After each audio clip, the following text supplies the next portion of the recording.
On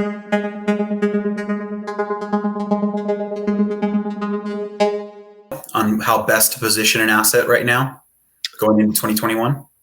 It depends on the kind of retail also. I'm really concerned about big boxes, big box retail. Many of them are going to footprints, if they even stay in business, into much smaller unit size. So there's going to be a need to reposition what that big box is going to look like when that tenant is gone, and not wait for another big tenant to take it, because it most likely won't. So it may need to be broken into smaller units.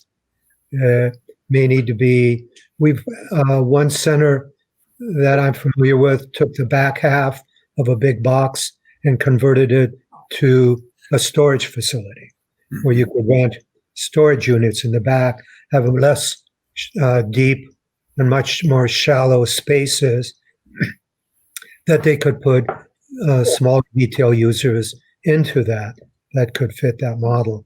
So I think it's going to be a time for big boxes and owners to be very creative to survive these times. Let's go a little deeper into big box stores.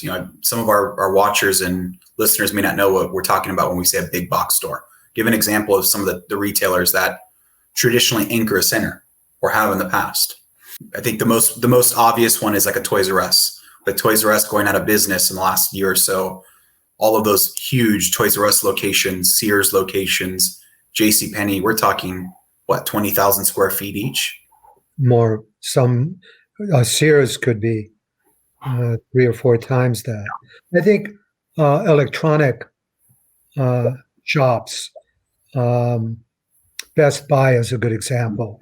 The latest leases we've seen on those are about a quarter to, and maybe even a little smaller than what they normally would do, because so much of the business is now online.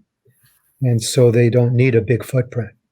It's interesting to consider what an Amazon may do. We're starting to see Amazon stores start to pop up as a storefront. And it's a small, it's almost like our multi-tenant industrial where you have 20% office and 80% warehouse. I think we're going to see a lot more of that with the Amazon style shops where they have a little showroom, but most of it's just a drop ship location for delivery trucks to come and go. I think you're absolutely right.